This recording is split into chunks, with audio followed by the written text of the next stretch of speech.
good job. And there's actually a whole package.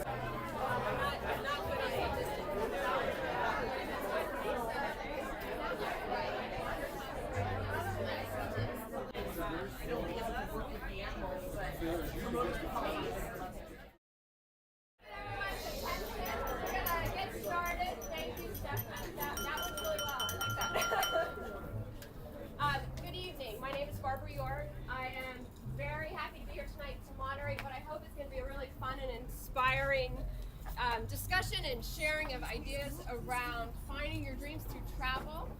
And so thank you all for coming first. I first want to say for our host, Jen, I was just talking to, and now that there's light in front of me, I can't see you.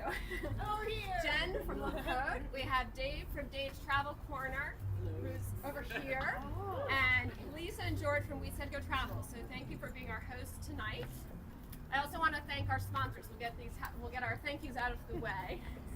GoGoBot, Uber, LA Tourism and Convention Bureau, and who am I missing? The Pen Club of LA, and the Lux Sunset Boulevard Hotel. So Barbara, please join us for a second. Barbara is with Lux, and thank you so much for everybody. for lovely location. It's our pleasure to have you here. I was just saying to Stefan Pollock, who's our PR person, that how do we find the travel writers? Didn't I just speak those words? And then you're here. It's like I wished hard enough. But thank you so much for being here as the former executive director of ASTA for many, many years. I totally recognize the importance of travel writers, and I respect so much what you do and how you do it. So thank you so much for being here, and please come back. And if you are at all interested, we have our semi-annual membership conference where all of our hotels from around the world come into town. And it's coming up this weekend. It starts on Sunday. It's really Monday, Tuesday are the sessions, and a big travel agent event on Tuesday night. And if you're interested in that at all, please see Stefan, because it's going to be quite a wonderful event to witness. We've done it before, and it's just a real success. We have about 80 hotels coming, 80 hotel representatives, I should say, coming into town. So we're really excited, and we're really happy to have you here. Enjoy the evening. Thank you. It's fun for me to be here with all of you who are travelers and interested in traveling. I always say I'm not a traveler, and Lisa quickly corrects me because she points out to me that I'm very comfortable in some very large major cities in the world, London and Tokyo to be two of them. I simply, compared to what Lisa and George do, you'll have to call me a city traveler. I prefer my transportation to be trains and metros and taxis. I prefer my hotels to have hot water. But I do enjoy seeing new locations and trying new things, and when I have the opportunity to do that, I do. But that's enough about me. Let's talk a little bit about... Your name? Yes, I mentioned my name earlier, but I'll say it again. My name is Barbara York. So, it's a pleasure to be here. So Lisa and George, there's a lot I could say about them, and I'll leave a lot of that for drinks after the presentation. That's great. But two people who are meant to be together and meant to travel couldn't be more perfect. They are adventurous, enjoy trying new things, and really have had an interesting traveling life together, which they'll share. They met online through online dating. They dated by email, is what I would call it, for it seemed like months before they started traveling together. Their first sabbatical year, they left from LA for a year, and they visited 12 countries. As you said, they were engaged. You saw the non-water photos. They were engaged underwater on that trip. And lots of adventures and challenges. Lisa learned things like how to take a cold water shower. George learned things like how to travel with an ex-princess. So you learn these things when you travel. Poor George. And they wrote about it in their memoir, Traveling in Sin. And so we're going to start and ask Lisa and George to come up and read an excerpt from their memoir, and then we'll have the opportunity to field questions from all of you.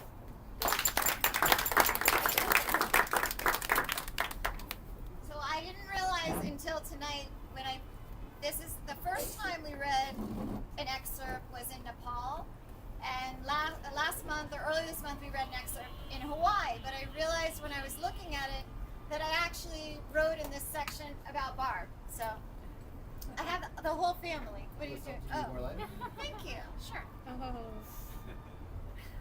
My whole life changed the day I walked across that street. On one side of the road, I walked every day to class. On one side of the road, I walked every day to class, stood my menacing medical school buildings. On the other side, happy children shrieked and screamed on swings and slides. I turned my back on the well-trodden, secure road to success at an elite all-girls private school, the high towers of an Ivy League college education, and a top 3 medical school to become a volunteer assistant preschool teacher. I welcomed the great unknown, giving up the rat race for a future that would lead to the greatest adventure of my life. An e-ticket unlike any Mr. Toad's wild ride I had ever seen. I gave up sweating formaldehyde for cleaning spit. Was it worth it? Would I be happy in 10 years when this training was over? Should I give up my 20s? I gave up. While figuring out my new world, I learned to scuba dive. As a child, I had a near-drowning experience and always felt uncomfortable underwater. My college roommate was a lifeguard and NCAA synchronized swimmer. With her by my side, I learned to love the aquatic side of life. With my new free time, I decided to build my swimming skills and learn to breathe underwater like a mermaid. I did not enjoy diving instantly as I swam without grace, like an out-of-water flapping fish. Eventually, I became comfortable in the watery world. Unable to travel to scuba destinations on a meager preschool teacher's salary, I searched for ways to cut loose. A friend suggested Club Med. I was hired so fast that my head spun with the details of packing my whole life into a suitcase to move to Copper Mountain. Obviously, the ski village did little to improve my diving. Early on my new path, I yelled at my mom, who told her friends that I dropped out of medical school to join the circus. She must have felt vindicated when they visited me at Club Med in the Bahamas and I was in the trapeze show. Hi, Mom. Luckily, it's funny now. I developed Marge, the nerdy librarian character that nearly always won the dating game despite her pathetic appearance. When I appeared on stage, my dad laughed so hard that my coworkers figured he wet his pants. Hi, Dad. While working at Club Med, I took advantage of my new home. I learned to sail, water ski, windsurf, and snorkel daily.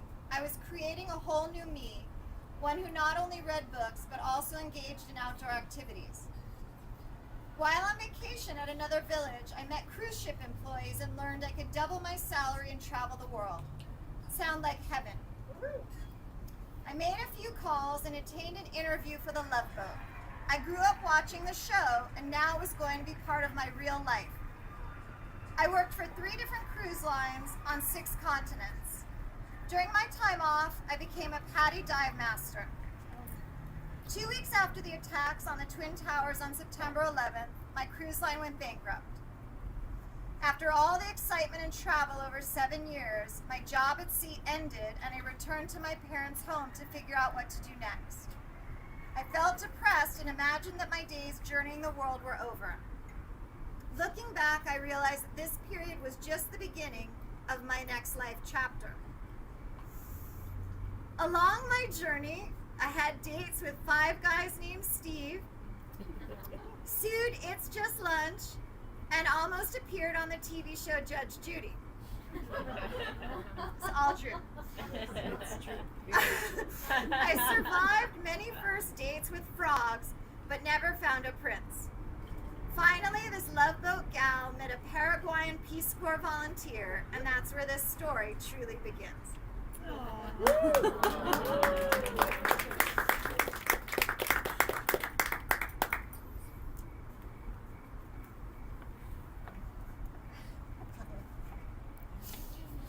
funny that everyone in my story is here. Your story is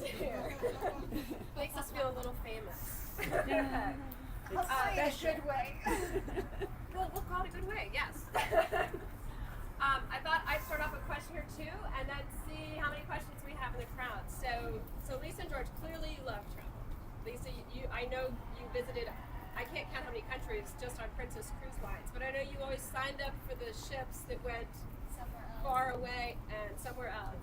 And George, you were the Peace Corps for several years, and what I wanted to ask both of you, and maybe I'll ask George, I'll ask you first, when did you realize that this was your passion and it was what you wanted to do with your life, traveling? I would say first it started with my parents, that they took me traveling when we were little with my brother, and we started traveling and I loved it. But then really when it took off was when I went not by myself, I went with two friends, and we went to Europe for the summer.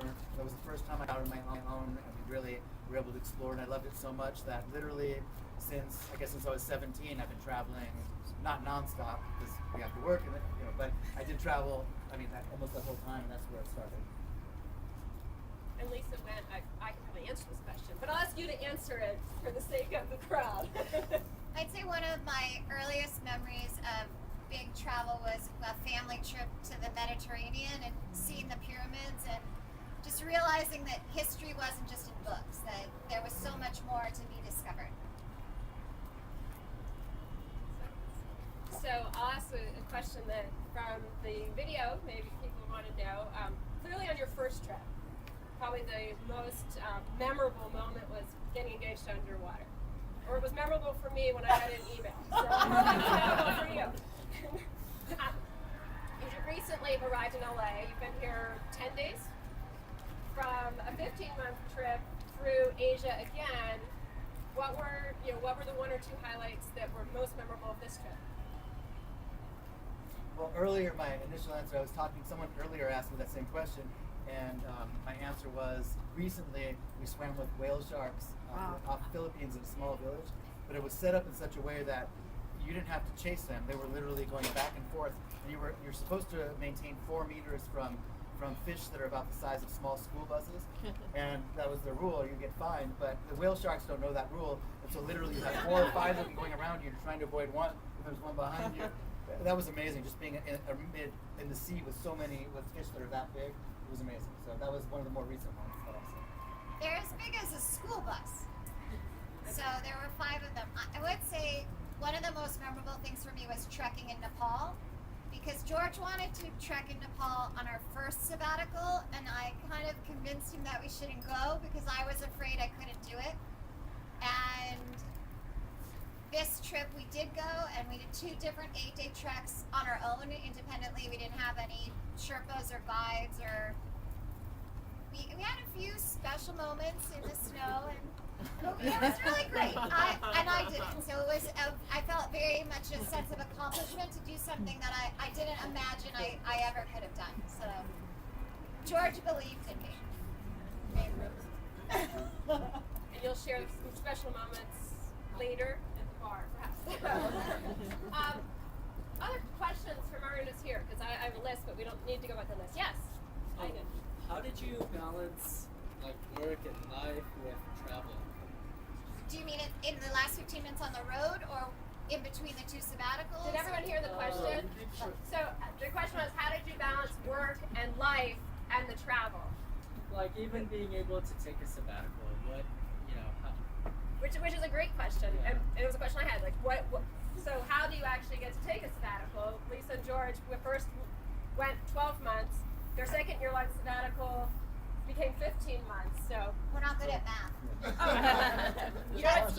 if you can still afford to go on a trip, it's all good. So there's 2 different. There's 2 different trips. The one that the book's about is our first sabbatical that we went away for a year together, where we got married, and the videos you saw. That one, it was basically my dream to do it, and I didn't even know her yet.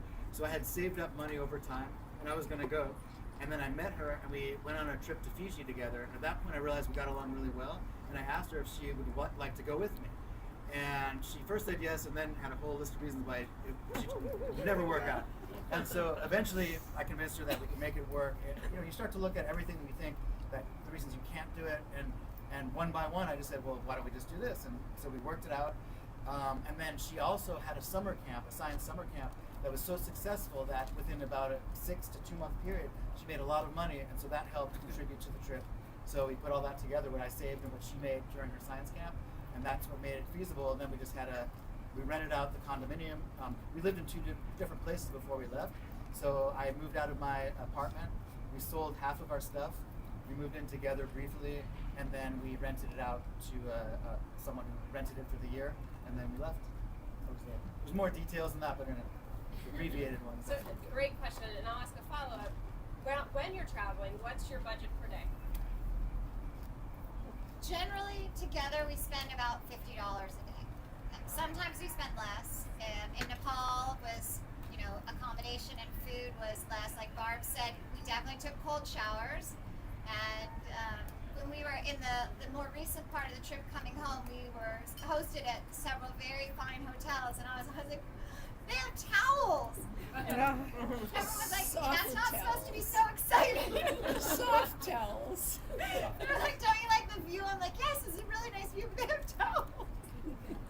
They were clean. So yeah, $50. To also answer your question, we did work on the trip. Our website has grown a lot. The website is generating money. The website has its own travel contest. I did some social media consulting. We lived for a while in Thailand and edited our book, and we met some people. And I used to come home with that Thai baht, and I would hand it to George, and he's like, "We could stay 10 more days." Other questions? I have a question. Yes. A little bit about logistics. Your visa process throughout the trip, and second question, did you go to Nepal before you went to China? Or how did that work question with? this side? So questions about logistics, the visa process. How did you manage the visa process throughout your trip? And then specifically around Nepal, did you go to Nepal before China? So I'll tell you a little funny story. So when we were on the first trip, George did you get extra pages on the first trip? Yeah, I ran out of pages in my passport, so that was another issue that we didn't even think about. He needed extra pages in his passport, and we were in Brunei, in the middle of Bordeaux, Brunei, and it was Thanksgiving. And we went to the American Embassy, and they said, no problem, come back to... Thanksgiving in Brunei? At the American Embassy. They were celebrating it, yeah. They invited us to dinner. But they said, no problem, come back tomorrow, it's free, it's no problem. And then in Nepal, we got him a new passport, and that was also very easy. And it was, I only have 4 pages left of my passport. So in Oahu, I was going to get a new passport or new pages. But of course, the American government isn't quite working. So George told me next week when we're in Panama, I'm going to get a new passport where the government's going to be open. So the logistics aren't so hard. In Bangkok, you can get any visa you want. We've got Lao visas, China visas, Vietnam visas, and we were in China on the first trip and Nepal on the second trip. Yeah, so the first trip we weren't in both countries just this time. We didn't go to China this time, so that wasn't an issue. And then as far as visas, generally we get them as we go, and you can get them on arrival, and you can pay a certain amount. But places like India, you have to get it in advance. Burma, we definitely had to plan that in advance. And so we just stay in, for example, in Thailand and deal with it, and then we just kind of planned, or kind of spontaneous, but we had to obviously take that into consideration as we went along. Next question. In the back. That brings up an interesting point, is that I think there's an impression overall that you were on this blissful vacation for 15 months sitting on the beach, but in reality it sounds like there was actually there's the same sort of life experience of like, here's really high days and here's shit, we gotta do hard logistics today, and we gotta live life. So could you talk a little bit about that, going from a 15-month vacation to actually living on the road? Yeah, I wouldn't even call it a vacation. At that point, it's becoming like you said, it's part of life. So just like in life here or wherever you are, you're going to have up days and down days. And we definitely faced a lot of those during our trip. And sometimes you had to deal with, as you said, logistics rather than having a fun day on the beach. But in general, we were able to have a lot more freedom overall, rather than the structure of, I know I'm getting up at 7 o'clock to show up at my job at 8:30, and I'm going to be there until 4:30 or 5 o'clock. But you're right, there was, and to me, it's not a vacation. When you're traveling over the long term, it's no longer a vacation. It's sort of a way of life, and there is work involved with it. So it's not all easy. How long into the trip do you actually get hit with the reality of oh my God, I actually have to what's my check look like? You can answer. There's some things we get a lot of help. You can see that a lot of people here are part of the foundation of why we can be away. Our condo's rented, and my parents are been super helpful with that. And we've had issues. I've been in PayPal jail twice, so you'd think I'd learn after the first time. And so sometimes you have to spend time on Skype, but sometimes we don't have Wi-Fi. So I'll send an email and I'll be like, Gmail doesn't open. I have to be on Hotmail, but I can't get into the money, and it happens. We met somebody who was sailing around the world, and she told us, not every day is a postcard day. That's true. But on balance, we have ability to. We've met really lovely, interesting people. We've seen amazing places, and it's been really fantastic. Thanks, Jeff. Dave, did you have a question also? I'm just curious how much work you're actually doing per day and more details about what you're doing to bring in income while you're on the road. Okay, did everyone hear that, or should we repeat that? The question was, how much work are Lisa and George doing each day, and how does that translate into kind of business income that helps support your travel and your traveling lifestyle? We were just trying to decide. How much do we work? It depends, really. It kind of depends on what you call work. Barb is a strategic consultant. One of the things we were talking about on the beach is she thinks that I don't count enough of the hours that I'm working, because I'm taking video, photos, we're figuring out the website. We've been very fortunate. The second travel contest we did, we had 188 riders from 31 countries. And since the first one we had 60 riders, that was a big change. And so there was a lot of work trying to figure out how do you get all that information on the website and it looks nice and works out. So I think it varies. It does. How are you monetizing We've been lucky. We've been working with some great sponsors. We connected with Nokia. They send us a phone to test out, and some other smaller advertisers. We've worked with Becca, the bathing suit company. It's very individual still. We don't have like a. But you guys you do barter trade as well. So that from what Yeah, I we have said. with some of the hotels that we were invited on a fam trip through a friend, and we've been working more and more with hotels, and it's evolving. It seems it feels a little bit like the Wild Wild West. I'm not exactly sure. We're sort of like, is this gonna work? And then we try it. So. But it is interesting. Lisa, we had this conversation yesterday on the beach. Lisa said, yeah, I work 2 hours a day. I spend 2 hours a day on my laptop, either writing or managing the website. And I said, well, what about all the time you're traveling and writing about it? Or you're reading books and then writing reviews? I mean, you were working a lot. And that's... I work a lot.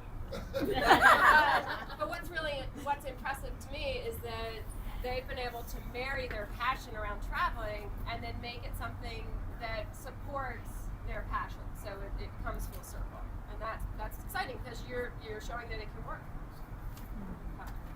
Other question? Yes, right here. I just learned a new phenomenon. When you travel, you can actually OD on being a tourist, because it's so hard to be a tourist. I've never been one, and I did for 2 months in India, and we literally overdosed on being a tourist in India. We had to go somewhere else for a vacation from the vacation, and I'd never experienced that phenomenon. I've always just lived somewhere and worked there, and that was my day traveling. But being a tourist is so difficult because you're on 24/7. That's an interesting point. How do you rejuvenate your energy when you just get burned out on the local customs or the pestering or the persistence of people asking for money? You find fun ways to deal with it, but it's hard too. So if people didn't hear that, just a phenomenon, can you overdose on being a tourist? And you can feel like you need to be on 24 hours a day. You're in a different place, different cultures. Do you need to take a vacation from your vacation? How do you handle that? How do you recharge? Yeah, I'd say I agree with you, and I think that part of it is that we are a tourist sometimes, but then sometimes we try to become kind of like not sort of almost like expats. Like we stay in a place a lot longer, and we don't move. We're not moving every day for sure. We try to stay at least 3 to 5 days in each location. So we're not trying to hit up the Taj Mahal on Monday and then Angkor Wat on Tuesday. We're literally staying in a place for a while, and so there's the tourist element. Yeah, we'll go into Agra and visit the Taj Mahal and maybe the baby Taj and a couple other things. But then after that, we're just there living our life, and we're not doing the tourist things. And we still might get pestered because India is a good place to get pestered if you want to, and there still is pestering involved. But if you're outside of the tourist areas, there's not as much of that, and and so I agree that you need to balance that, especially over the long term. If you're away for a long time, it's an important thing to do to be able to stay away. Otherwise, if it's only touristy things, then it's going to be a problem eventually. I think. So a follow-up question on that: you've traveled to many countries, many different languages. Have you had lots of issues being understood? It works out for you? We've had, most of the time, we don't have any trouble with language. In China, we carried around in the Lonely Planet. They had all the places written so you could point. And people seemed very happy to adopt us and help us. I learned to say a couple of things in Chinese, so I looked at somebody and I said, Frei Chan Hao, which means very good. And he looked at me and he said, I don't speak English. So there are places it's more challenging. I learned to say something in Nepal, which was something like Malai ek dinus kukur momo, because I was asking, could I please have one chicken momo? And everyone stared at me. So I said it again, very emphatically, and they stared at me, and I was like, what? And they said, Niver child, which is not good. He said, finally, someone was very embarrassed to explain to me that I asked for, could I please have one momo made of dog? Like, we don't eat that because there's kukur and kukura. And I was like so proud of myself. I got most of it, but that one A really made a difference. Other questions? In all the different cultures that you guys encountered along the way, like, what would you say was the most exotic or obscure cultural experience that you guys had? Or maybe your top three. Top three most exotic Yeah, or give me the obscure top three cultural best. experiences. But no one knows if it's the right answer or not, so you can just pick any. Do you mean a place, or do you mean like? No, just like Oh, where the people interact, where that you guys engage with them. we got invited to a wedding in Puri in India, and it was so incredible. We were, we'd been out all day, and we were like in t-shirts and shorts, and we heard music. And George travels with a guitarlele, which is half guitar and half ukulele. I don't know if we said that I know I couldn't hear the video music so well, but that was George's original composition that we recorded. So we always are looking for places with music, and we went out to the band and we started chatting with this very nice family, and they're like, come to the wedding, and they would not take no for an answer. So we went to the wedding, and we were like the most important guests. They took us around, introduced us to all the families. I was just thinking how unique that was for us. We felt so included. We were in a very small part of India that I don't think sees as many Western tourists, and they were so happy to include us. And they said, I remember, I'll never forget, she said to me, because I just felt they were going out of their it was too much. She said, we treat guests like gods here in weddings. Wow. She literally said that to me, and I said, wow, that's amazing. And she was really educated, and I felt really bad for her because she said that she just got accepted to a journalism school, but it was outside of where she lived, and her father said, you're not going. And so I felt like the culture there is very different, and sometimes it conflicted so much with ours that could be tough as well as amazing, which you described sometimes tough as well. But that was one of them, so I would agree with that. Is there a question over here? Yes. I have a question about healthcare. What did you do about healthcare? Did you need healthcare? Did you see Ayurveda?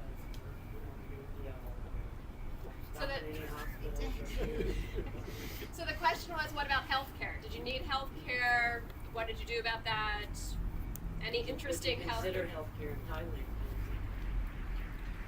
The interesting, We had a lot of healthcare, actually. Really? Yeah. we both travel with insurance, obviously, just to be safe. But sometimes it just still doesn't work out. For example, we started our trip, this last 15-month trip in Bali. Before I left, I had some pain in this area below my foot. And I went to see the doctor, and she said to me, I think it's a neuroma. And I didn't even know what that was. And so she said, well, it might go away on itself, and it might not. And she gave me some suggestions, and so I left. and I tried to set up an appointment with the podiatrist, but the first appointment they have is the day after we left.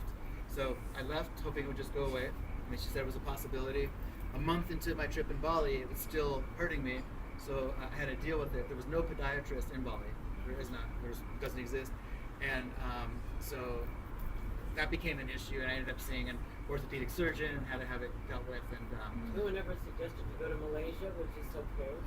We thought about it. Yeah, we thought did about consider it. Bangkok or Kuala Malaysia Lumpur. is just, We considered those options, and we ended up seeing an orthopedic surgeon who gave me a steroid injection, and that sort of cleared it up, but it sort of led to other problems later on. But so we did have some issues. The first trip that we wrote this book about, we had very little major issues with this trip.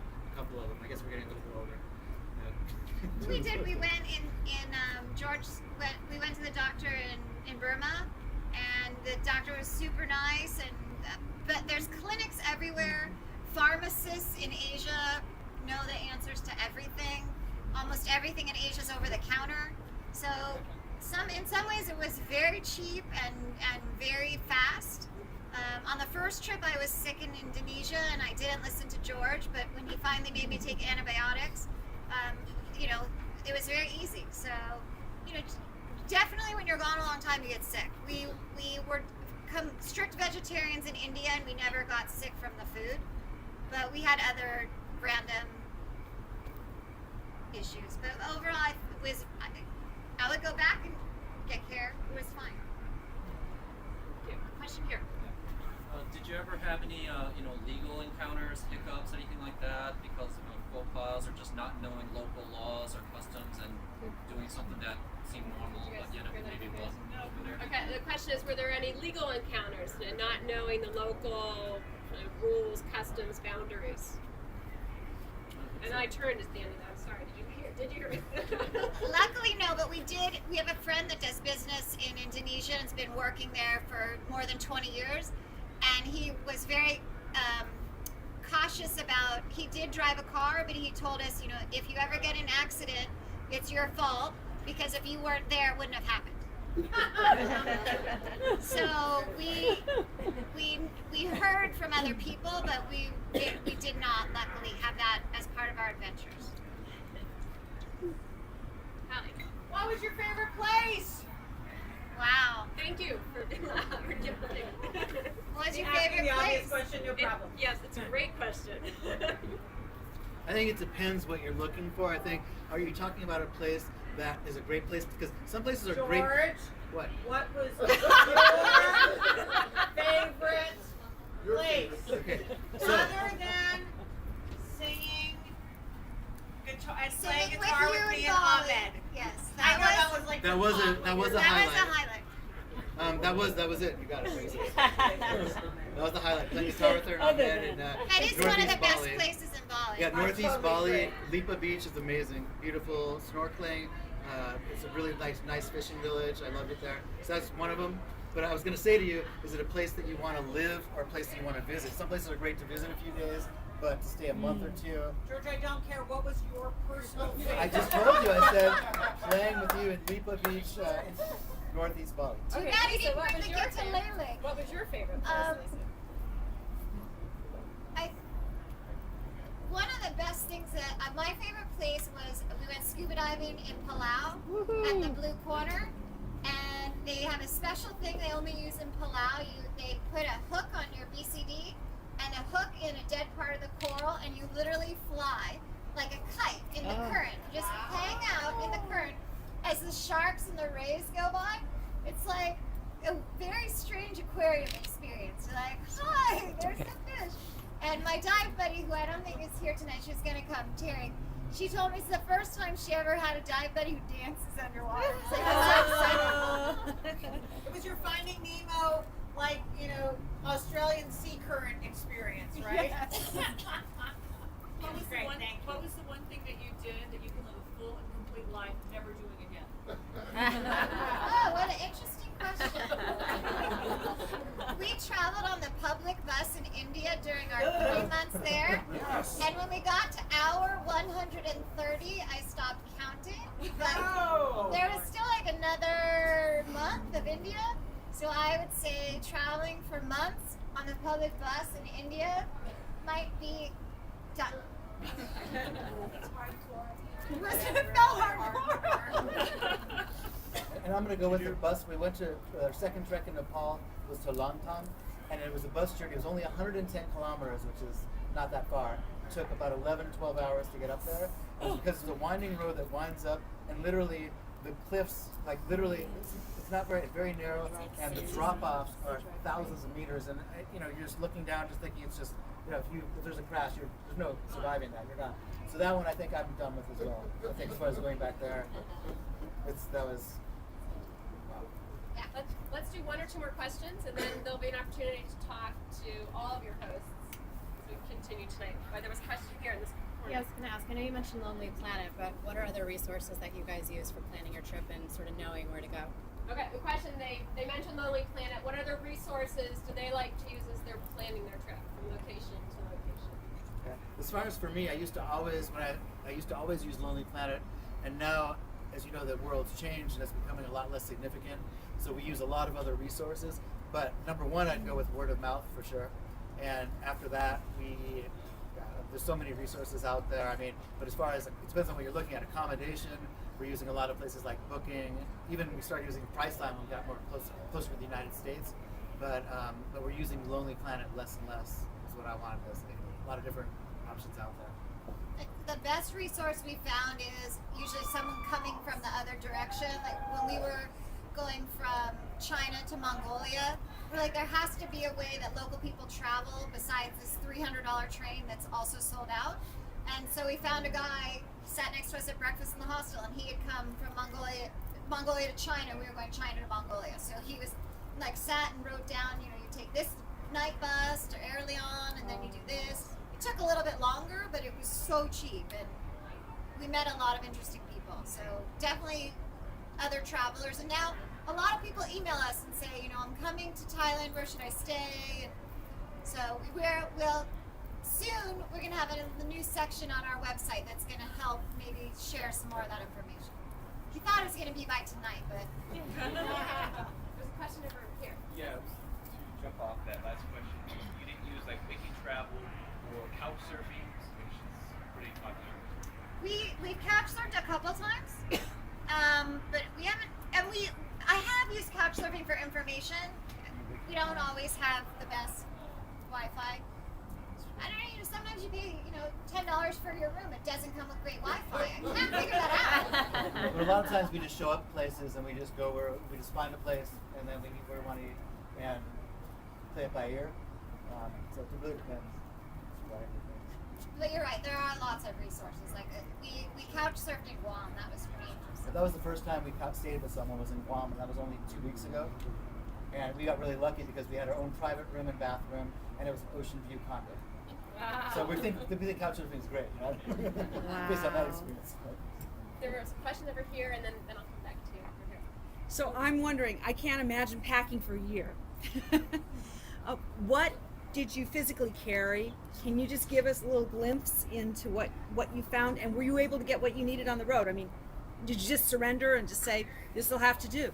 And what did you bring home? What did you bring home? All right. These are questions I asked. And I said, okay, I know Sorry they only to take 2 tag bags. on yours. Perfect. And I said, how do you replace all your toiletries? You were gone for a long time. So yeah, mainly you have to surrender. So the first trip I wouldn't give up, and I had to have my specific kind of saline, and everyone that came to visit us came with my saline because we couldn't buy it at the shop.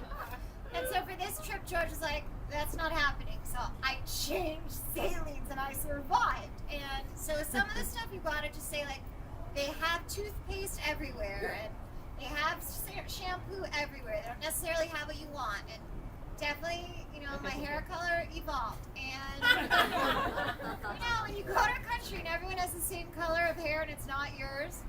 Oh. Yeah, well, that was Mongolia. But we buy stuff along the way. I did come home pretty much with the same 6 t-shirts that I left with. They are not in great condition, and George did buy me 2 new ones in Hawaii. That was so exciting. We have we had Chacos and sneakers, and I've been on the phone this week, you know, so desperate with the Chacos people. They're resoling my Chacos so that I could go away again. So they're coming back the day after tomorrow. I've been very sad without my shoes. Sponsor! Sponsorship. That'd be great. Trying! Of course you are. And we have a limited amount of stuff. It was very interesting. Someone wrote to me after about 6 months, and she was like, "Aren't you bored of your clothes?" And I thought, I never considered being bored of my clothes because. Are you even thinking about your clothes? No, I don't like it when they smell. But I wash them, and then they're better. But So we really started with a minimal amount of stuff to answer your question. Started with a minimal amount of stuff, and then if one of them started to get holes or whatever that went bad, we get rid of it and find something new. And so we kind of stayed with the same amount. And then someone asked me tonight earlier what we did when we went from, let's say, Southeast Asia to Nepal, where the climate's totally different, you know. And so we literally bought everything as it got colder. We started buying hats and gloves and jackets. And then when we left Nepal, we left it with the family and we headed back to Asia where we didn't need any of it, and that was it. And you don't spend that much money because all of the clothing that they have in Nepal is not real, so it's North Face, but it's fake, and so it's like you get a North Face down jacket for it says North, but whatever. But it's $20 for like a down jacket, but so, North Face. Thank you. Right here. I was wondering, how did you, or how do you, I guess, distinguish your website from the plethora of other travel sites as well? Great question. really good question. You've recently joined the top 100 list of travel websites. So great question. How do you distinguish? There are so many. So yeah, we did just, we're on the Nomadic Samuel's top 100 list, so that has been very exciting. And how do we distinguish it? We've been very lucky. When we first went away, George said it was his idea to go away for a year. And he also had the idea that we should keep a record of the trip, and we wrote in our book, he said, she said, back and forth. And when we came home, we wrote the book, and we were like, what are we going to do with it? And you're supposed to have a platform, so we made a website. But there's a lot of he said, she said. So we became we said. And lately, over the last year and a half, lots of other people have become part of our we said, and many of you here actually are part of our we said, so thank you. And we've distinguished it. We are a growing global community, and we've been very lucky. We have now articles from every country, not every country, every continent. We'd like to have every country. And in the last writing contest, we had people from 31 countries. And I think one of the things that's different is we have some great stories. One of the women from our contest is from Islamabad in Pakistan. And she asked me if she could share a story about Murray, which is where lots of people in Pakistan go on their honeymoon. Now, I don't know about you, but I grew up in Los Angeles, Jewish, and when I thought about Pakistan, I wasn't really thinking, oh, it's so great, everyone gets married and goes on a honeymoon. That wasn't the filter I had. And so it's been such a shift for me for her to say, well, I love my country, and this is where everyone loves to go. And we have stories like that from different places. I have a few young writers from Nigeria that sharing stories about how desperately they want their country to change, and they've had a teacher strike since at least last April, and they want so much, and it's been so great to be able to, for all those people to be able to find a place to share their stories with us. So it's been, I feel very fortunate.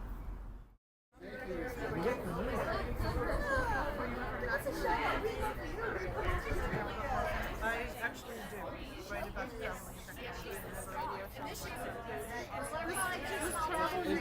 traveling. So we had a really great event tonight here at the Lux Hotel in Los Angeles. We had a good turnout, I'd say at least 50% over what we expected. Asked some great questions about travel, and it was inspiring. I even talked to some people tonight that had some great suggestions for us, some travel in Africa that I haven't even talked to Lisa about. So it was great for us, as well as I hope the people that showed up tonight. I just feel so fortunate that it was like, this is your life, that people that were in our book, people that have written on our website, we just feel so honored to have people be interested in our story. So if you want to buy Traveling in Sin on Amazon, go to Traveling in Sin. Click on it. And then on the side, you see where it says buy now with one click.